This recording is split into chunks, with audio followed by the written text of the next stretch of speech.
Alan, welcome to the podcast. Thank you. Just like searching you online and doing a little bit of research, I'm like, this guy's energy feels explosive. So I'm happy to chat.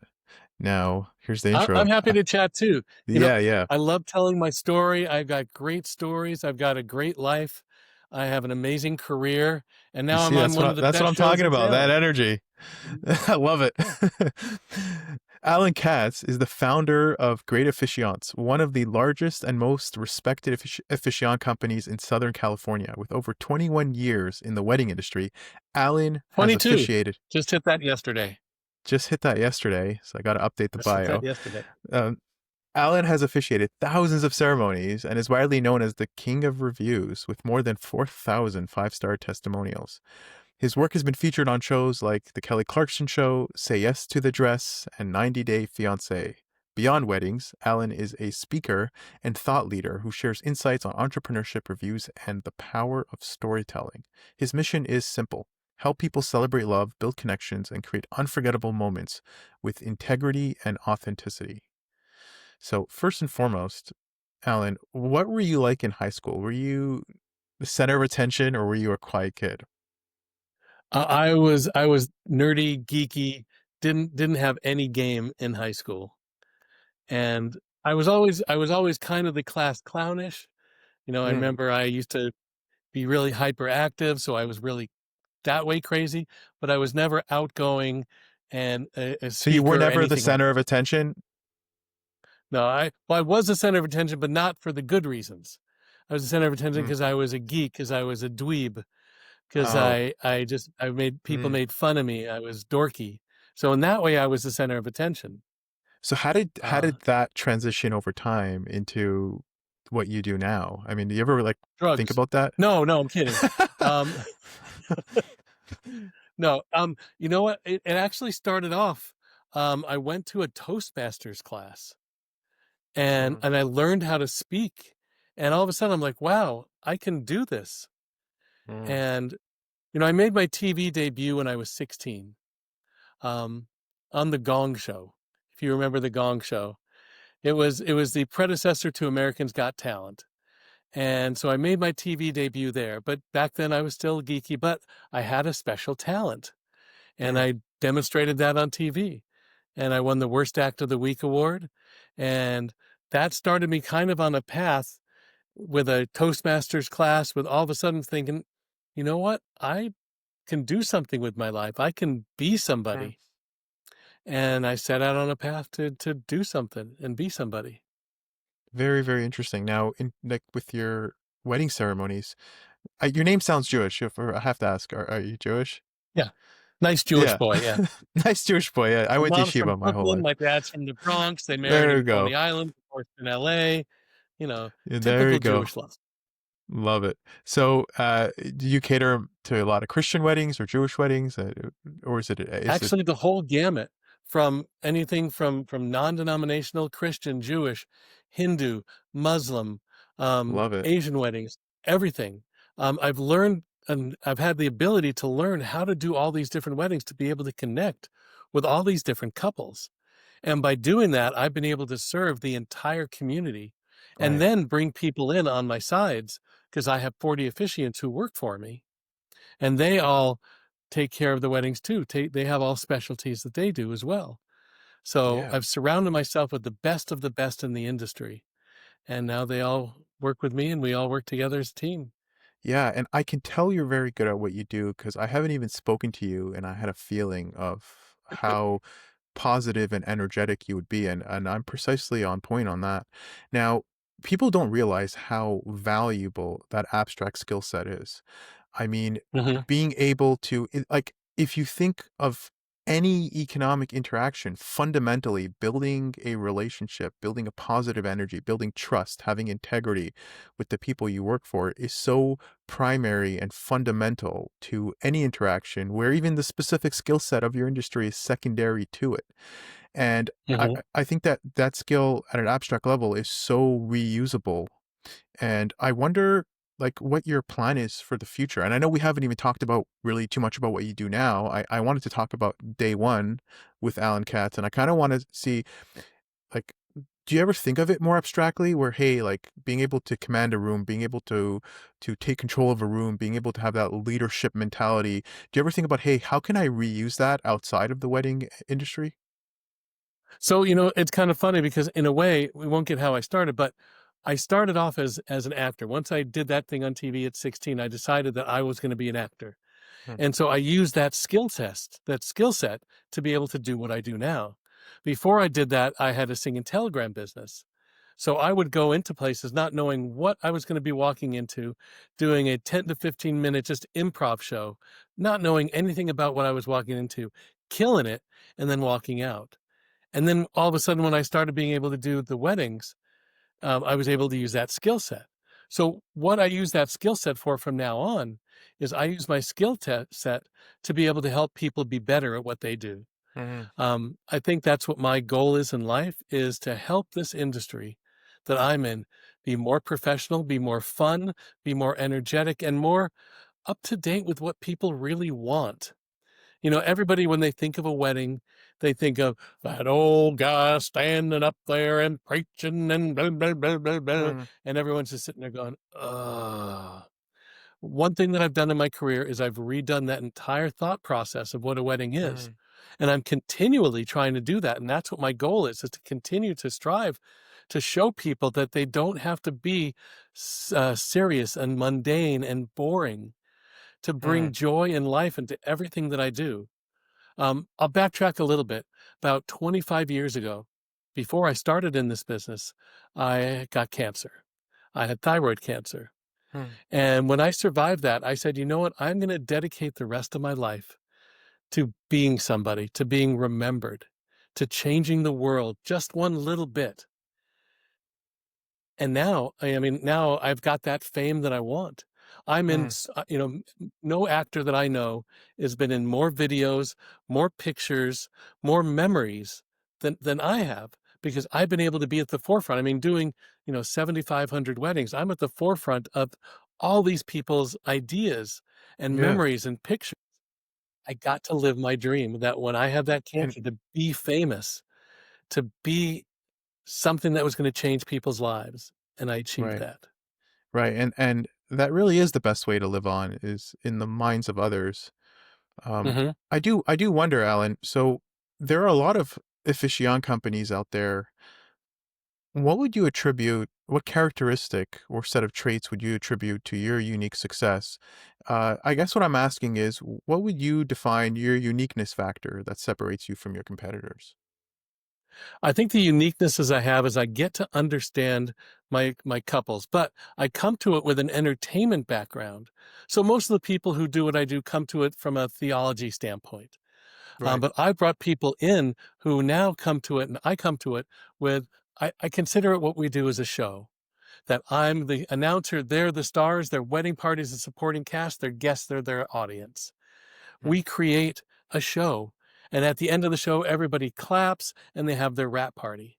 So I take that way to it while everybody else takes their way of doing it is just saying, oh, we just have to do the vows, the I do's, the rings, and the kiss, and that's it. And there's no passion, there's no excitement where I've taken it. And from the moment I walk in, I've got that crowd in the palm of my hands. mm, And I know that when I get to the end of that ceremony and people are leaving and they're coming up to me, I know, and I know I have to put up with this every day. But people come up, oh my God, do you know that was the best wedding I've ever been to? And secretly, I know it. I don't want to act like that in front of the people, but I know that I've just given these people a wedding that nobody else could do. mm. Especially when it comes to the themed weddings and and the cosplay I weddings, love your confidence. It's nobody can beautiful. do what I do. Nobody can take a character and create it like I do in a wedding environment. And even if it's just me being me, just the smile, the joy, that's one thing I always tell my people. Keep a smile on your face when you're doing it. Because if you're doing the ceremony and you're just like this and just reading off the paper, this translates. But if you're like this, if you're smiling, it gets everybody excited. It Yeah. gets everybody in a whole different zone. And then it takes them from that zone and that makes that party even better because I'm basically the opening act, the best party they've ever had. Yeah. Alan, have you ever thought about using your skill set for coaching or helping entrepreneurs, or you just like, providing a sense of just understanding clients and like client psychology? And have you ever thought about heading down that path? I do it in the wedding industry because I am a speaker. Okay. My next speaking gig is in November at a wedding industry conference. But in the local wedding industry, I'm known as a person who helps people. People come to me, "Hey, Alan, what do you suggest? Can we sit down and talk? I want to pick your brain." And I'm happy to do that for free. I don't want Mm, money for that because for me, it's not about making the money. I mean, I make good money doing this. Don't get me wrong. I lead a nice life.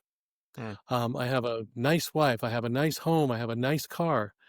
So if I can give back to people, if I can show people how they can be better at what they do, it's going to come back on me right. because those people will remember that. Right. So It's do I almost do it? Absolutely. Do I make money doing it? Not at all. And that's not what's important to me. Because if I can yeah. make people better one person at a time, then that's as rich as I can be.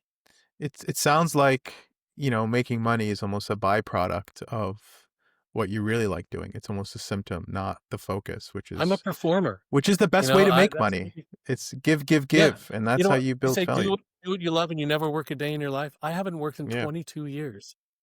love it. And because I love every day, even the days that are challenging, when there's challenging things at the office or challenging couples or challenging staff.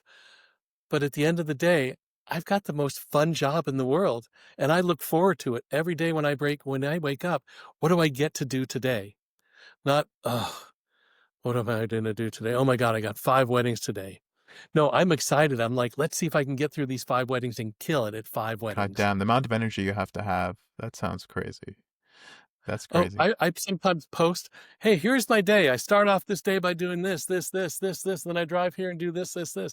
Then I drive here and people go, we're just tired reading what your itinerary is for the day. Yeah. Are you a social media guy? So Like, do you post stuff on social media, or are I, you I more do live in the post a lot. moment? That's great. That's great. I do post a lot because, I want to share my story, my love, my Yeah. energy, my excitement. And Super people cool. love to do that. So, Alan, if I were to put you in a time machine and put you 5 years in the future, where do you think you'll be? A 5 year in the future, pretty much doing the same thing, hopefully on a larger scale. Every year it gets bigger and bigger and bigger. But Hopefully you're I'll only have one another guy, TV show. and it's going to I be know, hard to but replicate Alan. but the thing is, my replication is the people who do the weddings. We have pretty much the largest wedding share of anybody in the industry, other than Uncle Fred. Uncle Fred is somebody's uncle who does it, or their friend who does it. That's Right. my biggest competition, and that's the worst competition. Nobody should have Uncle Fred doing their wedding because Uncle Fred sucks. Uncle Bob sucks. Their friend doesn't know what they're doing. All right. That's Because at the funny. end of the day, I talk to people all the time. I talk to DJs and planners like, oh my God, they had their friend do the wedding. That's how I started, though.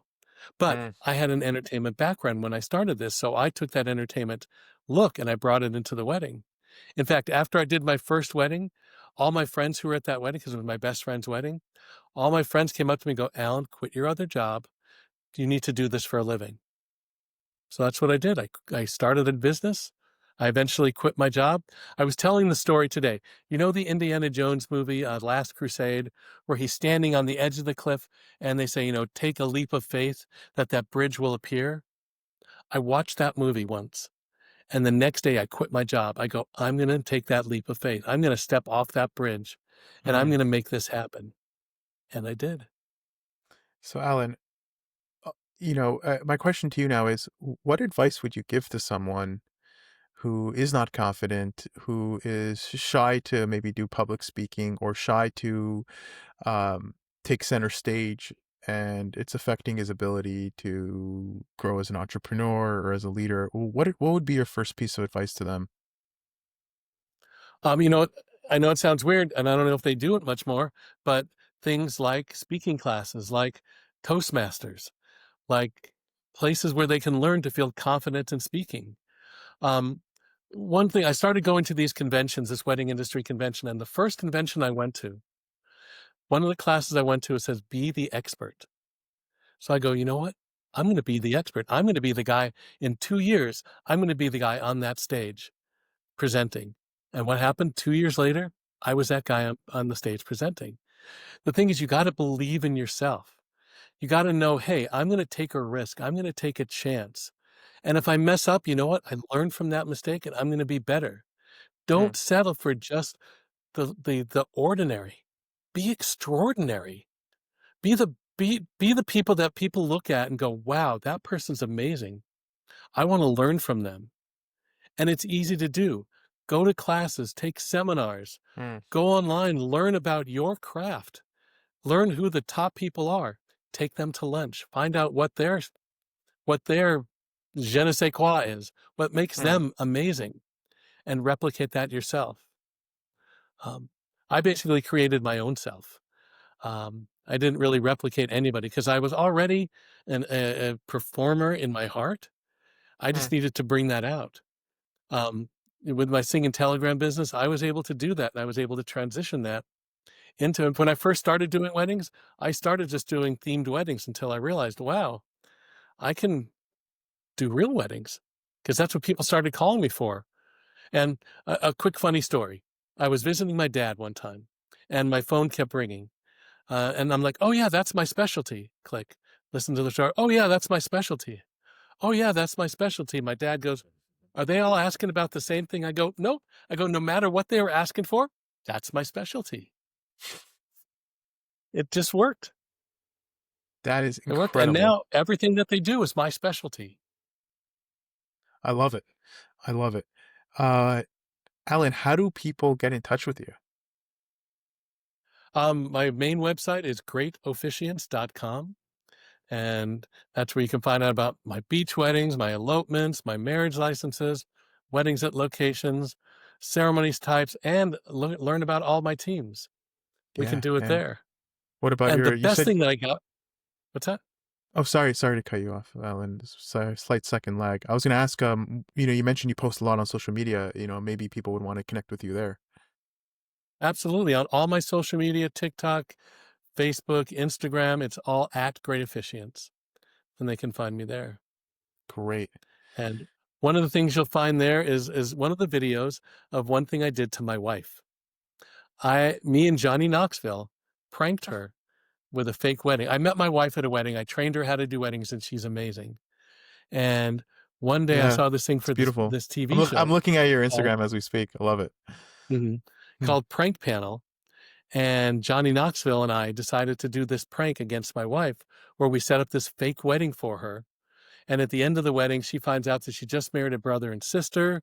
People are catching on fire. People are knocking over the cakes. They bring me in handcuffs. My wife lost her and then we told her it's a prank. We're pulling a prank on you. Johnny Knoxville's one of her favorite stars came out, and she was just That's so hilarious. enamored by the whole thing. Very, And very cool. Well, and I love my wife Al, so much. It was the best. honestly, it's I feel just alive just talking to you, and your energy is just amazing. And I think Thank you. even just baseline, people have so much to learn from you of just being intrinsically upbeat, because we as human beings always have something to worry about. There's always something that consumes us. And, we tend to forget the bigger picture, which is living in the moment and just being happy. Mhm. And sometimes we need to see someone like you to be reminded of that. So thank you for your time, Alan. And it's been an honest pleasure. Thank you. It's been great. Thank you. I appreciate being on your show.